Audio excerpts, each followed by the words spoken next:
In the rising of the sun and in its going down, we will remember him. In the blowing of the wind and in the chill of winter, we will remember him. In the opening buds and in the rebirth of spring, we will remember him. In the blueness of the sky and in the warmth of summer, we will remember him. In the rustling of the leaves and in the beauty of autumn, we will remember him. In the beginning of the year and when it ends, we will remember him. When we are weary and in need of strength, we will remember him. When we are lost and sick at heart, we will remember him. When we have joys we yearn to share, we will remember him. So long as we live, he too shall live, for he is now a part of us as we remember him. We gather today in Stanford's sacred space to honor and celebrate the life and legacy of our beloved and gifted Rajiv Motwani, taken from us too suddenly, too soon. Rajiv possessed a brilliant mind, a generous spirit, a loving heart, and arms outstretched to elevate and assist others. We will give voice amidst this broad and enduring community to his myriad roles: teacher and mentor, researcher and entrepreneur, investor and philanthropist. But beyond his many tangible and significant contributions and accomplishments, what is playing in our hearts today is a profound appreciation for Rajiv's gifts of spirit, his love and dedication as a husband and father, his warmth and embrace as a friend and a musician, his kindness and altruism in transforming ideas into improvements in human lives, his conviction to reach out to those with few opportunities, his generosity in sharing his fertile mind, his constancy and sensitivity as a husband, father, brother, friend, teacher, and colleague. The love, the attention, the kindness that Rajiv lavished upon so many in life, death cannot sever. For his gifts of heart and mind, which brought so many joy and strength, confidence and promise, have now become a precious heritage of the Spirit. So long as we live, he too shall live, for he is now a part of us as we remember him.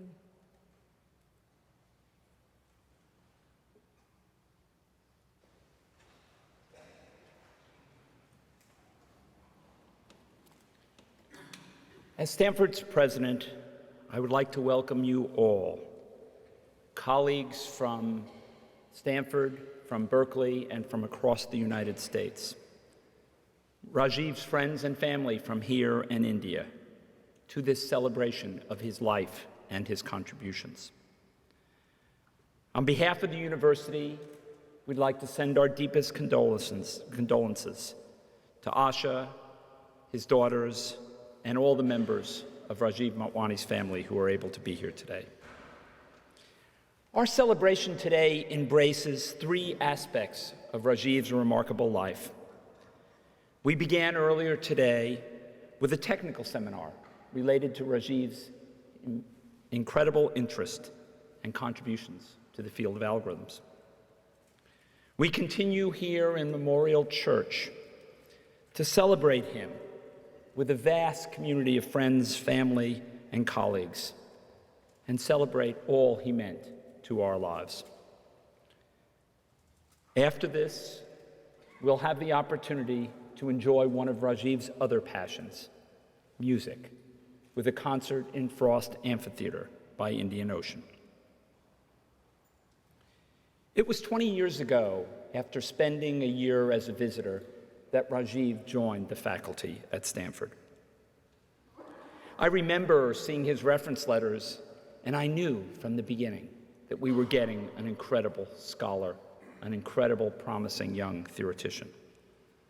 Indeed, I still remember my colleague Don Knuth presenting the case why we should hire Rajiv Motwani. Don was, as he usually is, right.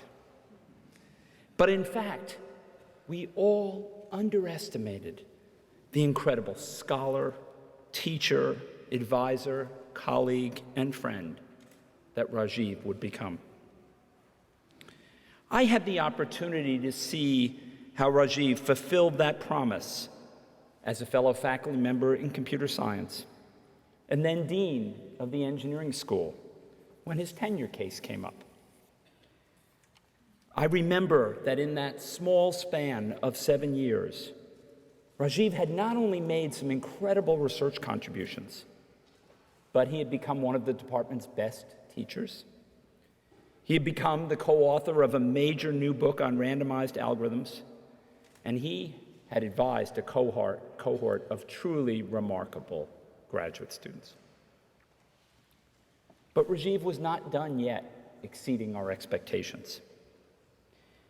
He went on during the next few years to become a collaborator with colleagues from across the department, doing work in areas spanning from web search to databases to data mining to robotics.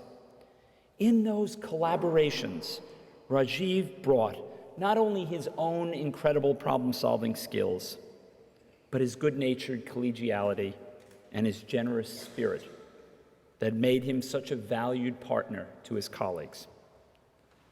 By the time of his promotion to full professor in 2002, he had published more than 100 journal and conference papers, had won several major awards. He had co-authored the revised version of Introduction to Autonomous Theory, Language, and Computation, the book which 25 years earlier I had learned theoretical computer science from. But the turn of the decade was just the beginning of Rajiv's career as an entrepreneur.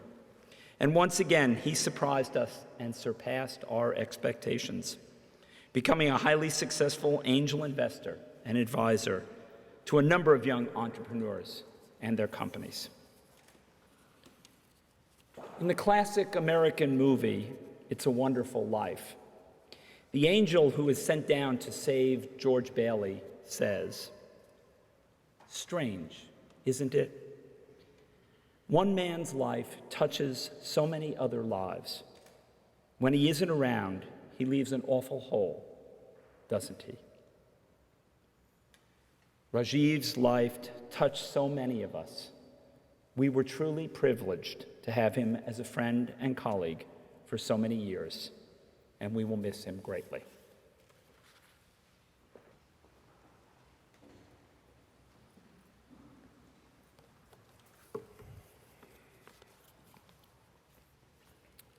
Dear Ashaji, members of the Motwani family, President Hennessy, Rabbi Carlin Neumann, Acharyaji Prabodh Chantanya, and Rajiv and Asha's many, many friends, colleagues, and students.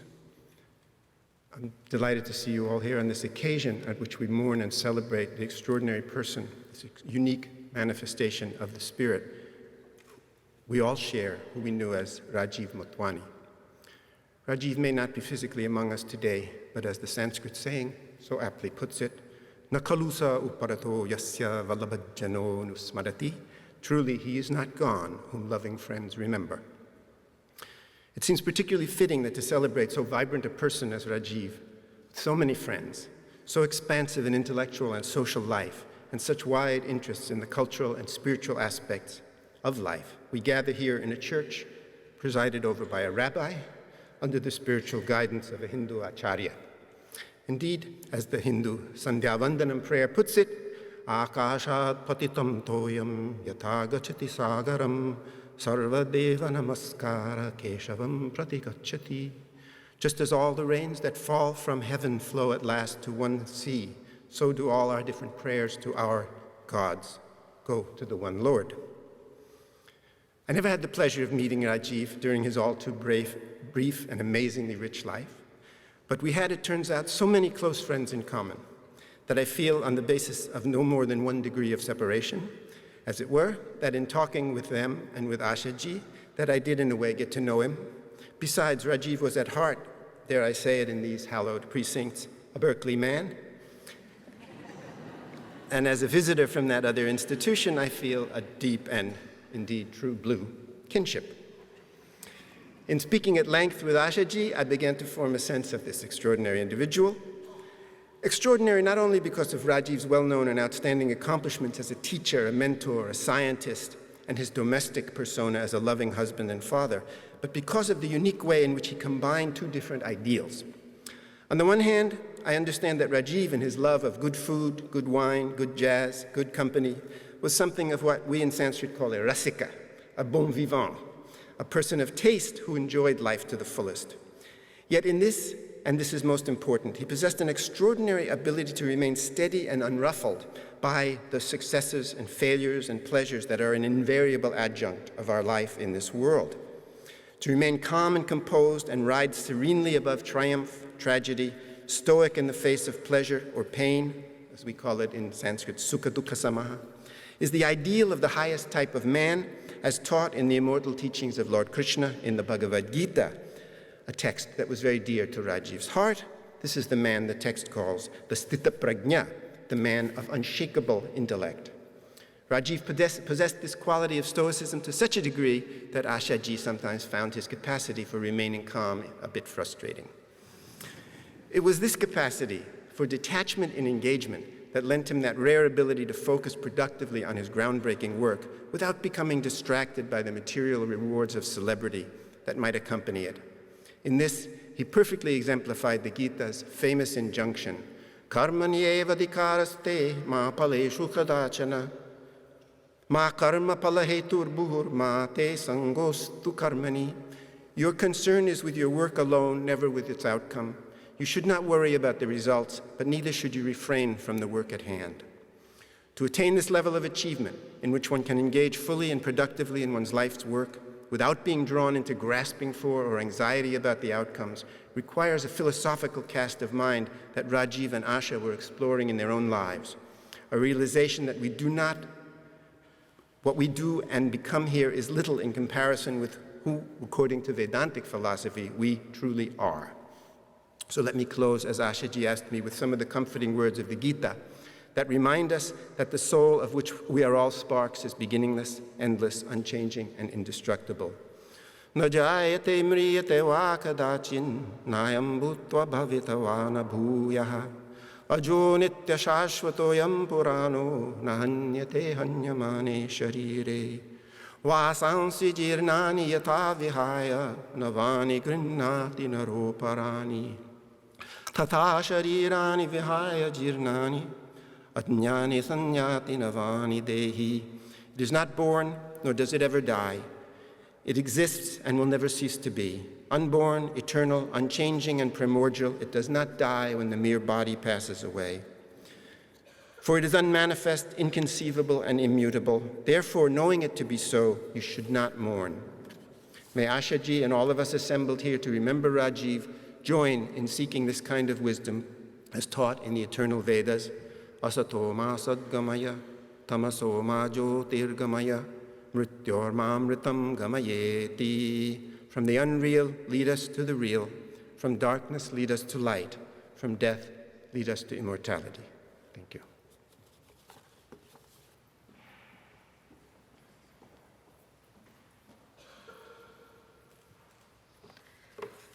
Hi, I am Netri, Rajiv's elder daughter. I'll be presenting a song of the soul, which is in Sanskrit, but the English translation is in the second page of the book, so you might want to turn to that just to follow along. The poem that I'm singing is the Song of the Soul, also called Atma Shatkam or Nirvana Shatkam. the story behind it is that the great Adi Shankara of the 8th century summarized the entirety of the Advaita Vedanta, or the non-dualistic philosophy, in 6 stanzas. When a young boy of 8, while wandering in the Himalayas, seeking to find his guru, he encountered a sage who asked him, "Who are you?" The boy answered with these stanzas, which are known as Nirvana Shatkam or Atma Shatkam. Nirvana is complete equanimity, peace, tranquility, freedom, and joy. Atma is the true self.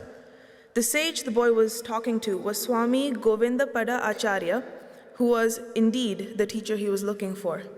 These few verses can be of tremendous value to progress in contemplation practices that lead to self-realization. So, the Song of the Soul.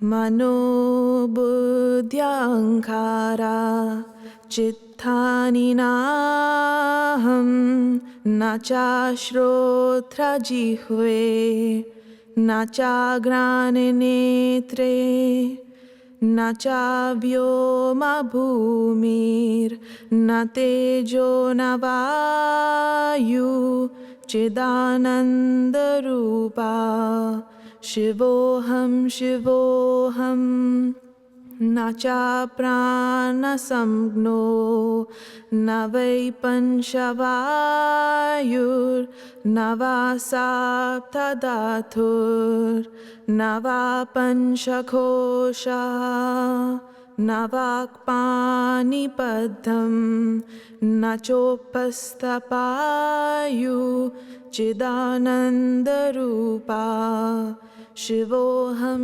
shivoham na me dvesha rago na me lobha moho madho naiva me naiva matsarya bhavaha na dharmo na chartho na kamo na moksha chidananda rupa shivoham shivoham na punyam na papam na saukhyam na dukkham na mantro na tirtham na veda na yagna aham bhojanam naiva bhojyam na bhokta chidananda rupa shivoham shivoham na mrityur na shankha na me jati bheda pita naiva me naiva mata na janma na bandhur na mitram gurur naiva shishya chidananda rupa shivoham shivoham aham nirvikalpu nirakara rupu vibhutvasha sarvatra sarvendriyanam nacha sangatham naiva muktirna meya chidananda rupa shivoham shivoham chidananda rupa shivoham shivoham chidananda rupa shivoham shivoham. Thank you.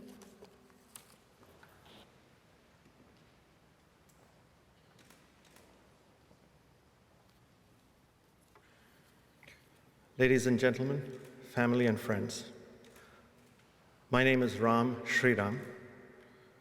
First and foremost, Rajiv was a dear friend to me and my family.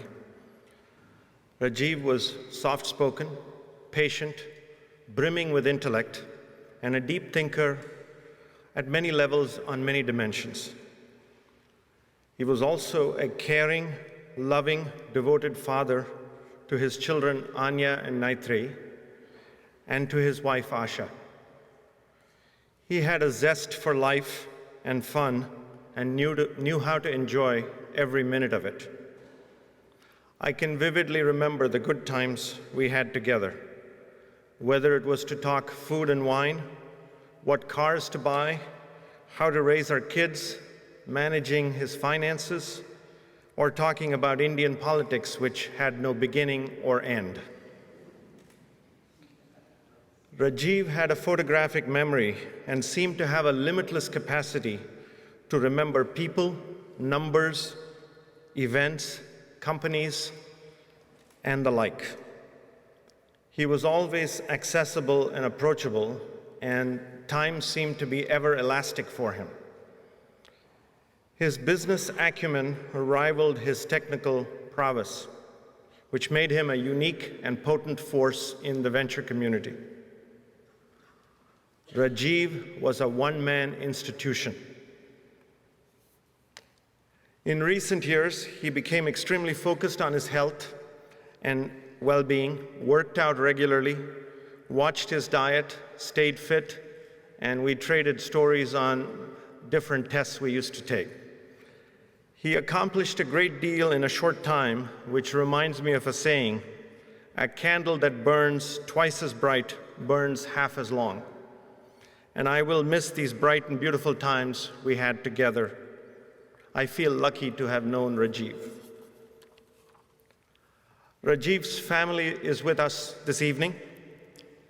Asha, his wife, Anya and Naitri, his daughters, Sanjeev Motwani, his brother, Poonam Gupta Motwani, his sister, Bapu and Ba, Asha's parents, are here. Priya and Yashwant Jadeja, Asha's brother and brother's wife, Karishma, their daughter, Shyam Sukramani, Rajiv's cousin brother, Asha's cousin Aruna Gohel, and her uncle Mahendra Singh Churasama are also here. I encourage you to take the time to visit with the family after the reception, immediately following the service, and share your wonderful memories of Rajiv with them. The best way to honor Rajiv is to celebrate his life's work and his great values as a parent, as a teacher, mentor, researcher, and entrepreneur. In John McCleary's words, "There is no death. The stars go down only to rise upon some other shore, and bright in heaven's jeweled crown, they shine forevermore. May God bless his soul."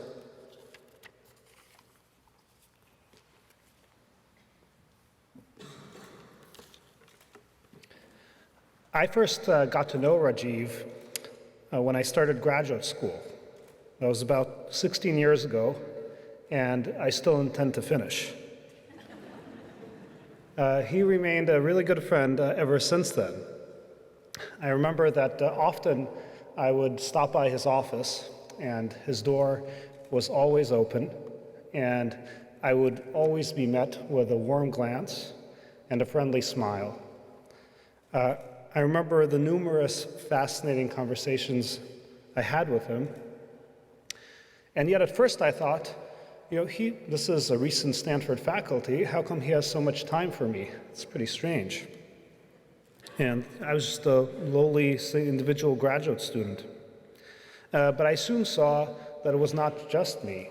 In fact, if I was to talk to any number of my fellow graduate students, and I mentioned Rajiv, they too would say, "Oh, I'm working on a paper with Rajiv." Or a faculty member would say, "Oh, we have this project going with Rajiv."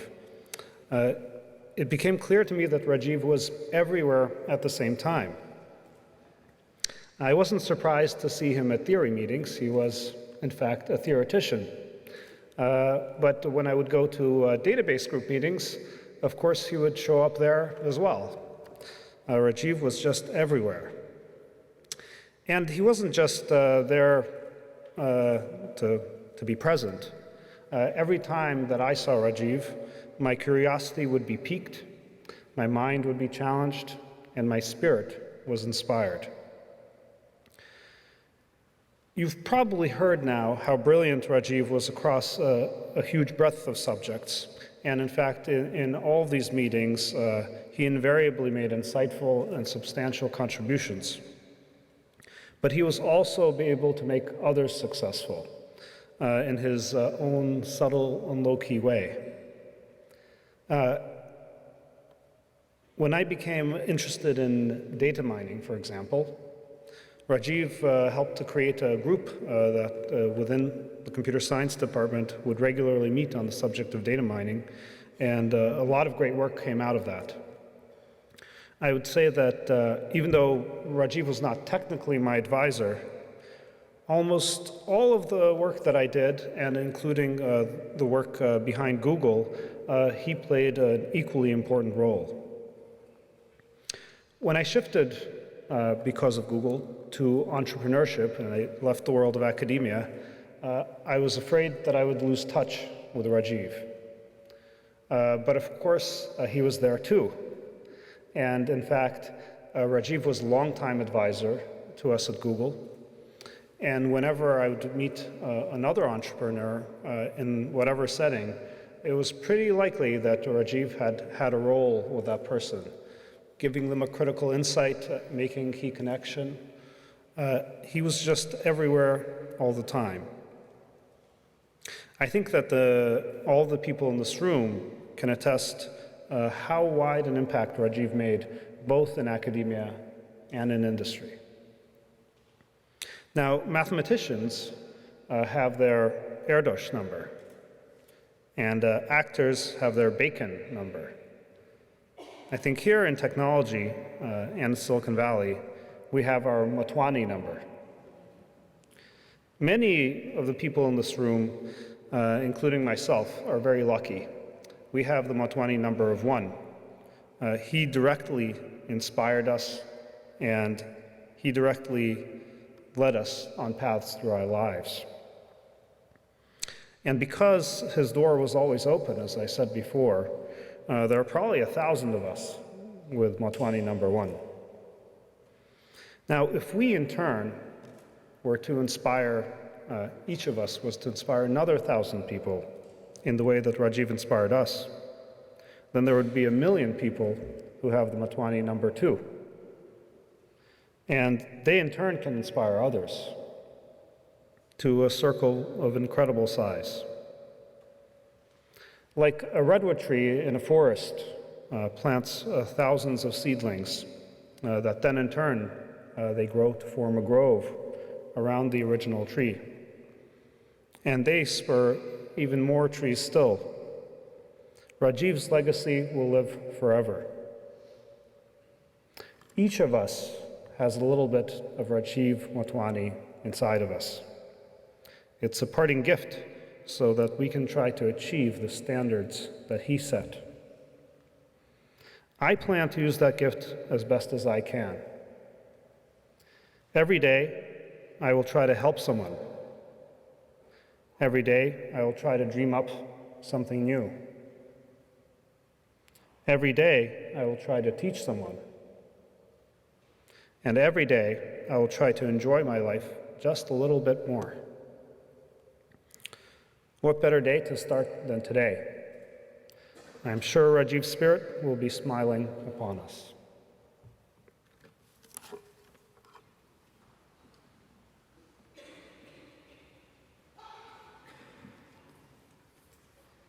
I'm Jennifer Whittam. Rajiv was my colleague and friend, and we worked together in several capacities. We served together on the computer science faculty. We had a long collaboration on a research project in the area of data streams, and we both inhabited the broad world of data management research. Let me first talk about Rajiv as a research colleague. In entrepreneurial circles, many call him the world's greatest connector. He had an uncanny ability to recognize that by bringing together certain people, magical things would happen. On a smaller scale, I recently realized that's exactly what he was doing in our research enterprise. He clearly had a knack for matchmaking. In fact, I expect he could have run a very lucrative dating service if he were inclined to do so. But in our research project, Rajiv gently matched his theory-inclined students with my more systems-oriented students. And for you entrepreneurs out there, I think there's quite a few of you out there, that would be roughly analogous to matching a CTO and a chief architect when building a successful startup. The results of Rajiv's research matchmaking were excellent, both in the learning experiences they brought about for the students and in the outcomes of the collaborative work. For all of Rajiv's students who are with us today, and I think there are many of you as well, you should know how meaningful you were to him, both as scholars and as people. You're a most important part of his legacy. And incidentally, working with Rajiv himself could also provide the perfect match. For its sheer excitement and breadth, the time I spent collaborating with Rajiv is among the richest in my research career. Now let me talk about the computer science department. As current department chair, I've given a lot of thought to what we miss without Rajiv. Unquestionably, he had a number of very welcoming personality traits that I regret aren't guaranteed in every faculty member, and certainly not in his combination. Deeply thought out insights on most any issue, a willingness to help anyone, anytime, and an understated but ever-present sense of humor. Now, we faculty have a tendency to blather on, and I hope I'm not doing too much of that right now. But Rajiv, on the other hand, would sit quietly and then get right to the point. And I loved that. I miss Rajiv's steadying and cheerful presence around the computer science building. Logistically, we'll find someone to teach Rajiv's classes, although finding a theorist as inspiring to undergraduates and relevant to graduate students as Rajiv is a tall challenge. We'll find someone to direct our graduate program, as Rajiv did so ably for many, many years. And we'll even find someone to advise his doctoral students, although those are big shoes to fill. But Rajiv left one hole that simply can't be addressed. He forged a unique connection between the department and the entrepreneurial world, a connection that was broad, deeply technical, and full of integrity. And that's something we simply can't replicate with any other human being known to us. Finally, let me briefly mention the world of database research. It's an interesting community. There's a clear division between the theorists and the systems folks, and as many of you know, each contingent is pretty good at poking fun at the other. From the systems point of view, most theorists spend their time proving irrelevant theorems, and they're deathly afraid of actual code. From the theorist point of view, systems folks spend their time hacking together unprincipled software. Now, clearly, neither of these viewpoints could be leveled at Rajiv. His theorems were not irrelevant. He showed time and again that theory results can have real, immediate impact, and the key to ultimately producing principled, high-quality software. Rajiv was a rarity who was tremendously respected by both sides of the field. So it's easy to see that Rajiv's presence and influence as a colleague in the computer science department, as well as in Silicon Valley, was enormous. To cement the memory of Rajiv's contributions to computer science, and to ensure that the research, teaching, and mentoring that he valued so highly will continue to thrive, I'm proud and grateful to announce that Google has created the Rajiv Motwani Professorship in Computer Science at Stanford. In his spirit, the Motwani Professorship will honor a distinguished senior faculty member whose work is like Rajiv's, deeply rooted in computer science fundamentals and the underlying theory, but also applicable to important practical problems within and beyond traditional boundaries of the discipline. Endowed professorships are the highest honor Stanford can impart to a faculty member. This chair will be particularly special because of its link to Rajiv. Google's generosity is also meaningful because this chair is the first of 10 approved by the university to grow the computer science department to a size commensurate with the stature of the field. As one of the leading figures in our department, that growth is something Rajiv would have been delighted to witness firsthand. None of us in the Stanford Computer Science Department, students, faculty, nor staff, has truly found a way to cope with Rajiv's loss. But we are grateful that we can look forward to his enduring presence for the rest of our careers. Thank you.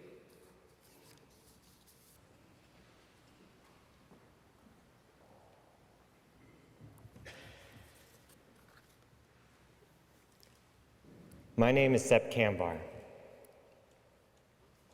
Before I begin, I'd like to acknowledge that several of Rajiv's current and former students are here with us today, and I'd like to thank them for coming. In particular, I'd like to thank one of his current students, Alexandra Karlova, for organizing a moving set of tributes from all of his students, which will appear on rememberingrajiv.com later next week. I knew Rajiv in several different contexts. When I was a graduate student, he was my professor. When I was an entrepreneur, he was my closest advisor and angel investor. And when I came back to Stanford as consulting faculty, he was my senior colleague and research collaborator. But above all, Rajiv was always my teacher and my dear friend. I first met Rajiv in the same way that many people have met Rajiv over the course of his life. I stopped by his office to ask for help on an algorithm. Those of us who have met Rajiv in this way would not be surprised at how helpful he was. Many people have spoken very eloquently about his open door and his brilliant mind. But while it was the qualities of his mind that struck me at first, it was the qualities of his heart that I remember the most. Rajiv had a playful heart, and it shone through his trademark sly smile and his twinkle in his eye. He had so much fun with life that when you were with him, you couldn't help but have fun right alongside him. I remember one time I stopped by his office, and he greeted me and he said, "Sep, I've been thinking about you. I have some good ideas for you." And then he paused and he smiled and he said, "Of course, I always think my ideas are good ideas." Later, when we were talking about investing in my company, I had originally had a very high idea of what I thought my company was worth. This is not surprising. Entrepreneurs always overvalue their own companies. Rajiv gently coaxed me into a more reasonable valuation, but not before giving me the playful promise that the next company I start, he'd invest in at whatever valuation I wanted. When I reminded him of this years later, he laughed and he said, "Remind me not to have conversations like that with you." And Rajiv had a selfless heart. At one point early on in our company, I had a conversation with somebody who thought that my company wouldn't succeed. Upset, I called Rajiv the next day, and we met over at the university cafe, and I told him about this conversation. He listened for me rant for about half an hour on how I was going to prove this guy wrong, and then he simply said, "Yes, you will. That's why you're an entrepreneur. Now your challenge is to use that energy to do something good for the world." And coming from a man who had devoted his life to his students and his mentees and his family, so selflessly and without ostentation, those words had immeasurable power.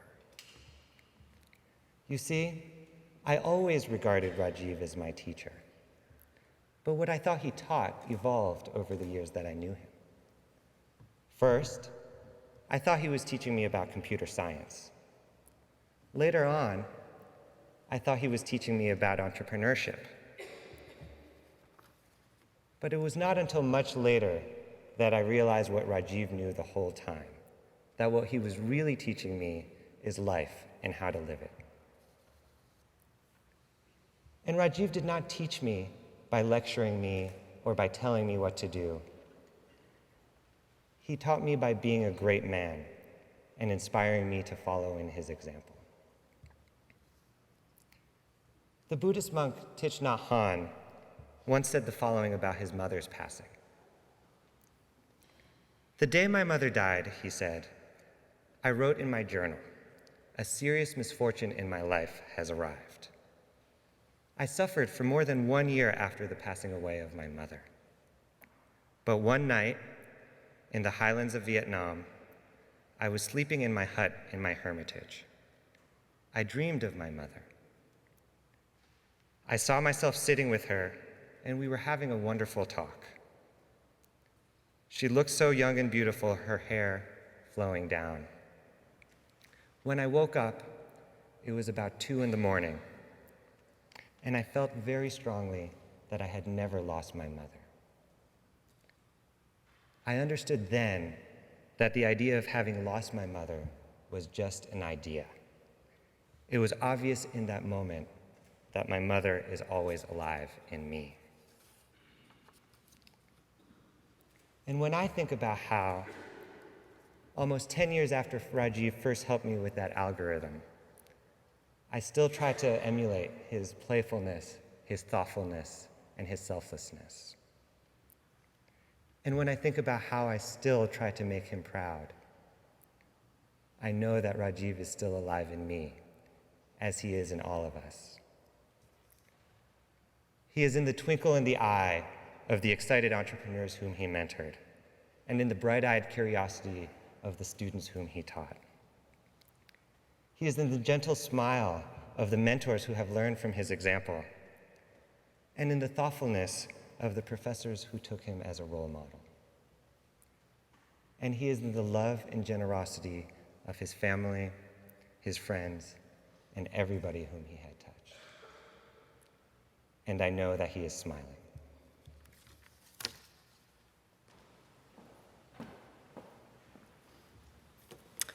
Good afternoon. My name is Gautam Bhargav, and I'm a classmate of Rajiv's from IIT Kanpur. I have known Rajiv since 1978, our freshman year at IIT, when we were the first ever class of computer science undergraduates at the IITs. And then beyond that, as a truly wonderful friend for the last 2 decades. I've also had the privilege of having Rajiv advise me on 2 of my startups through inception to their eventual acquisition by large companies.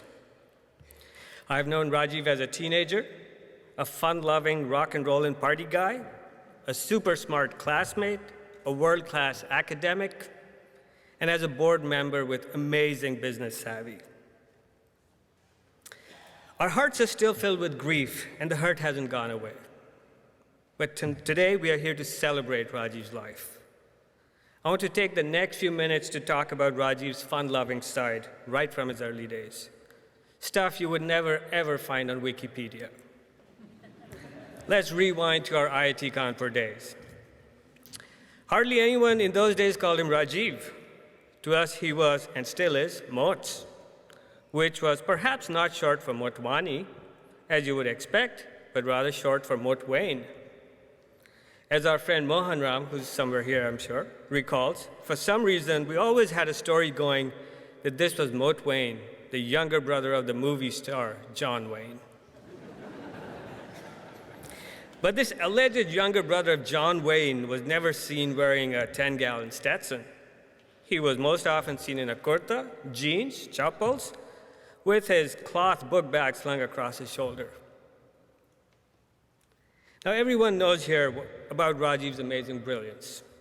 That would make you believe that Rajiv was this immensely studious type who spent all his waking hours studying and hitting the books. Au contraire.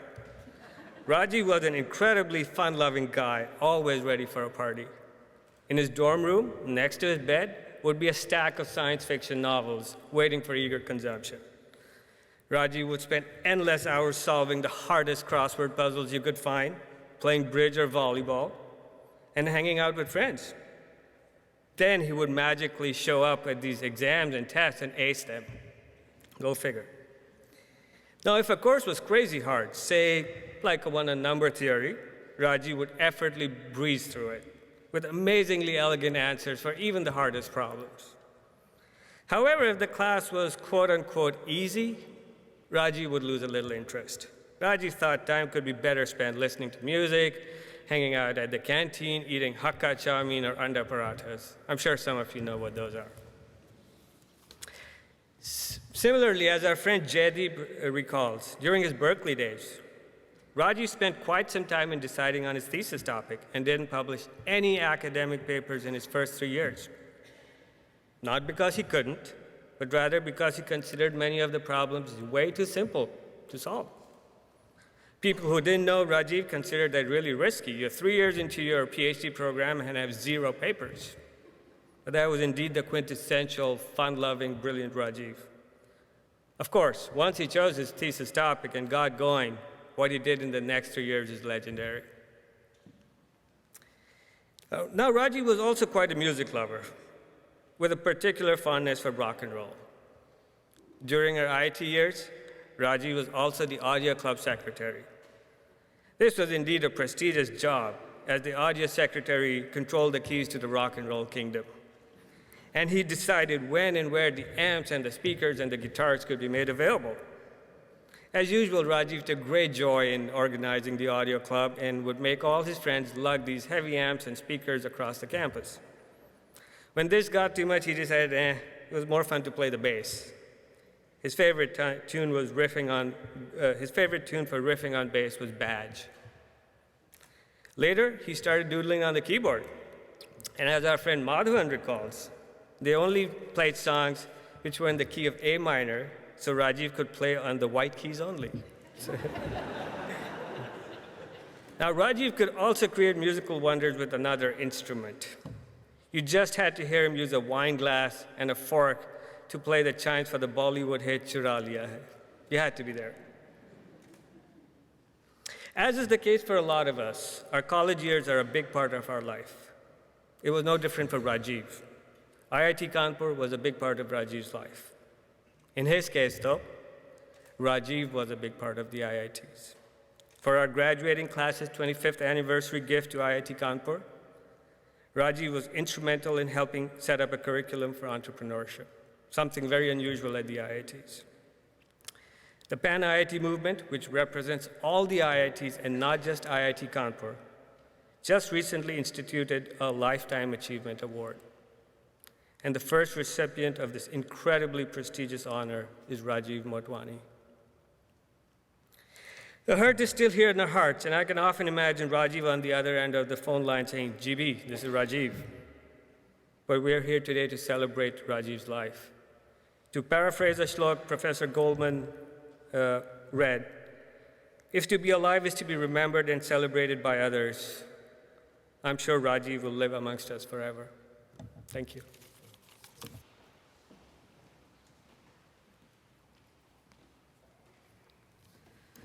I'm Lakshmi Praturi. I'm another one of Rajiv's friends. You know, we take our lives very seriously.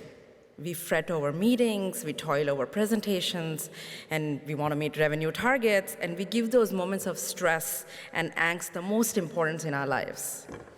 On the other hemisphere of our chaotic lives, we experience millions of personal interactions. We hang out with friends, we go on dates and kiss goodbyes, and we take those moments of intimacy and happiness completely for granted. The irony is that if the job were to disappear, maybe you'll cry for a day and you'll get over it. But if any of those personal moments were to disappear, we would carry that loss to the end of our existence. My moments together with Rajiv had that casual air we often develop with friends with whom we plan to grow old together. Asha and Rajiv and my husband Rajat and I chose to have children in our 40s and promised to stay young to see them through their adulthood. Our interactions with one another reflected our plans. Walking around in a park, watching our kids play, having a business meeting either at our home or University Cafe, which is our other extended office, while our kids were playing right in front of the restaurant, partying in lobby bars of restaurants all over the world well after our kids went to bed, dropping in on each other's homes to enjoy a casual dinner, and the list goes on. You know, we all became part of one of the most important kind of families that we have, which is a family of choice. And Rajiv always orchestrated from behind the scenes so that the rest of us had the best time possible. He often babysat while Asha and I went partying, and he always made sure that the best wine was there, no matter how informal the evening was. And he took care of people's ideas, too. When I took on a new avatar of being a cultural entrepreneur, a profession my husband lovingly calls a negative cash flow business, Rajiv was always there to support. He had a passion for supporting the education of the girl child, for music, and for intellectually stimulating conversations. And our common passion was to create these intellectual conversations in India and how to get the entrepreneurs and the people in India to think out of the box. So we got to hang out together a lot at TED conferences. And when I decided to co-host TED India, Rajiv became a big part of my extended brain. And he would come up constantly with suggestion of speakers and musicians and writers, with emails and introductions and phone calls. And he was just a big part of our planning. And we are 38 days away from TED India, and we are celebrating it in memory of Rajiv.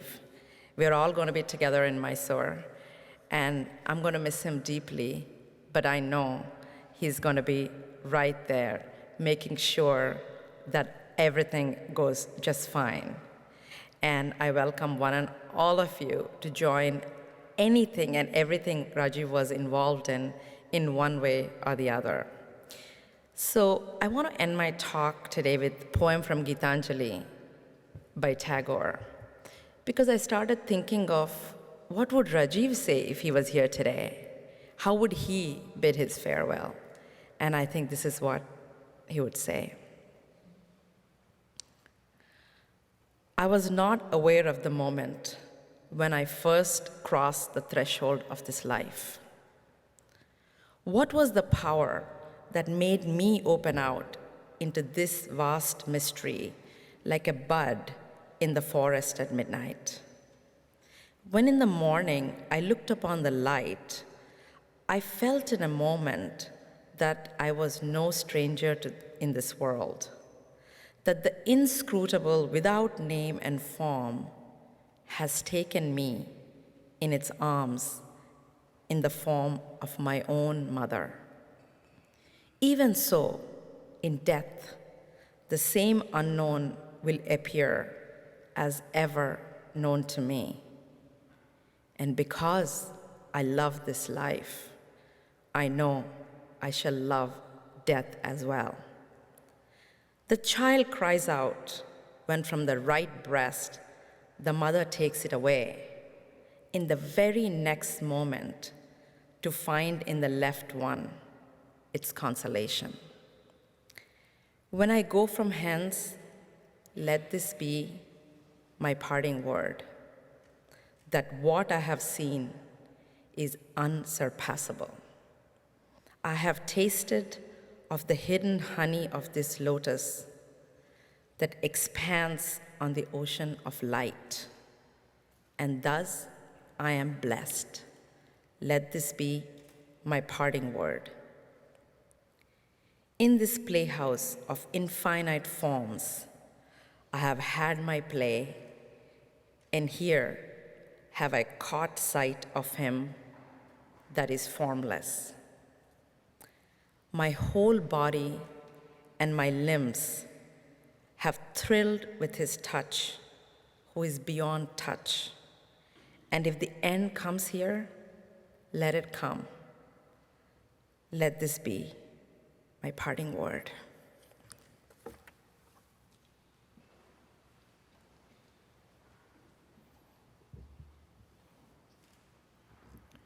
My humble salutations to all of you gathered here. If you look at the schedule, it says the closing prayers are by Robert Goldman, professor. But earlier this week, I was told that I would be offering my closing prayers in this occasion of celebration of life of Rajiv. My name is Prabodh Chaitanya, and I'm representing the spiritual organization called Chinmaya Mission, which teaches the age-old wisdom of Vedanta, which includes Upanishads, Bhagavad Gita, and many other scriptures which belong to the teachings which tell us how to live our life in the best possible way and do the best that we can for our soul. I had never met Rajiv earlier, but in this last 1 hour, I got to learn a lot about him. A man who had accomplished so many things on so many fronts, touched the lives of many individuals, must have great heart, great soul, and incredible karmas. Only with the help of all these, an individual can reach out to masses, help them, and love them. As a student of computer science, I could understand a lot of things that were mentioned here on algorithms and various theories. And I could also relate to an individual who, after studying computer science, had gone to industry and tried to implement some of those things in practical way, how to solve our problems which come during interactions with individuals who are trying to bring this theory into our practice. With all these, I could relate to how great Rajiv would have been and the great honor that is given to him by Stanford and also by the IITs. That itself is a great accomplishment. Here, I would sing a prayer from the Vedas, which are recited by the soul, which says that may I be led to the great destination, remembering all the great things that I have done, and may I be forgiven for any negative things, any accomplishments, any work that was not appropriate, may they be eliminated from my life.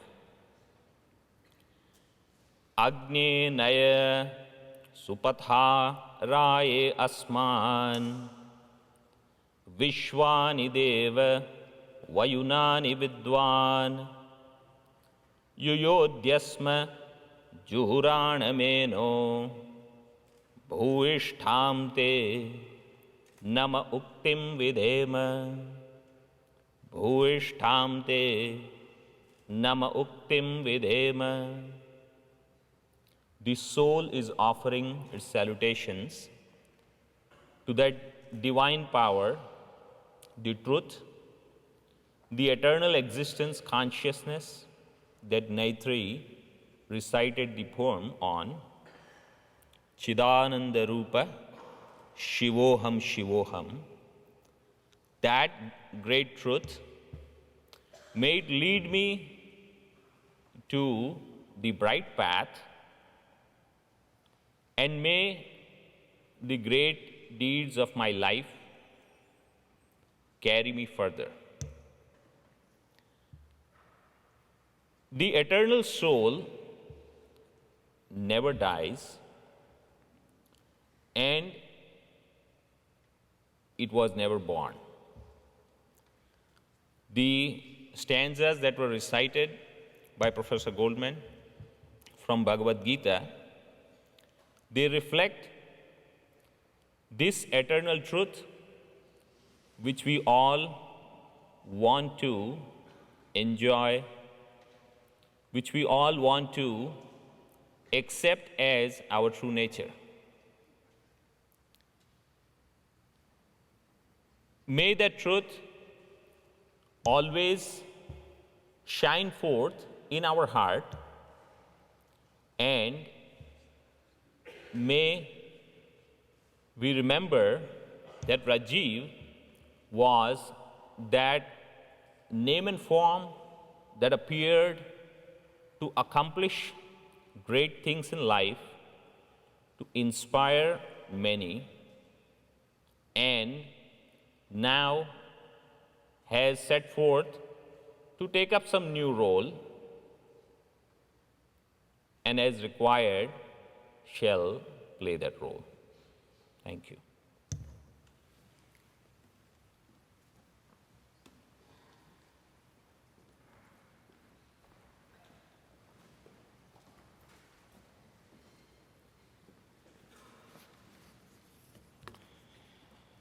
I'm Ron Conway.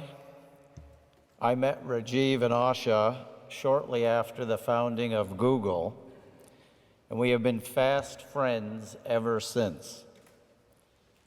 As part of the celebration of Rajiv's life, let's remember that sparkle in his eye and his great smile. And let's remember his warm laugh, his friendship, his understated, even-keeled style. He was an exceptional academic scholar, an entrepreneur, and most of all, a loving papa and husband. We all know that Rajiv was generous with his time. He spent time with everyone in this church. I was talking last night with Rajiv's brother, Sanjay. We were trying to figure it out. We concluded that there's at least 3 of him. There's one at the University Cafe. There's one at Stanford. And there's another one at Google. What a sense of presence Rajiv had with his understated style. As Sergey said, we now bear the responsibility to nurture the seeds that Rajiv planted for us. Let's build a grove. Let's join together and carry forward Rajiv's unfinished works and dreams. We have begun assembling a group of Rajiv's friends to fill the void that he left and carry forward his interests in academia, entrepreneurship, and philanthropy through specific actions.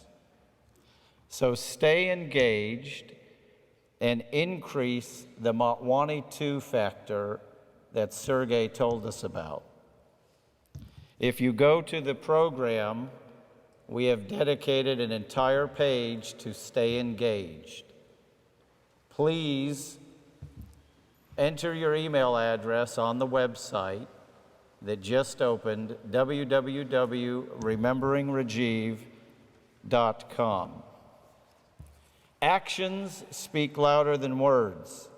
Let's take action and complete Rajiv's important mission. Stay tuned. Now for some housekeeping. We're going to continue celebrating Rajiv's great life with a reception that immediately follows on the Littlefield Courtyard, which is a very short walk from here.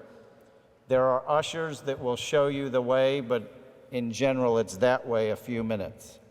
Refreshments and food will be served. Then at 6:30, we will proceed to the Frost Amphitheater to hear Rajiv's favorite band, Indian Ocean. Lastly, if you do not want to take your program with you, to the reception and the concert.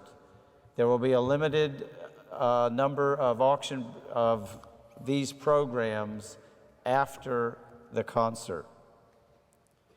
Rajiv's family will be outside the church immediately after and to greet you, and then also will be at the reception.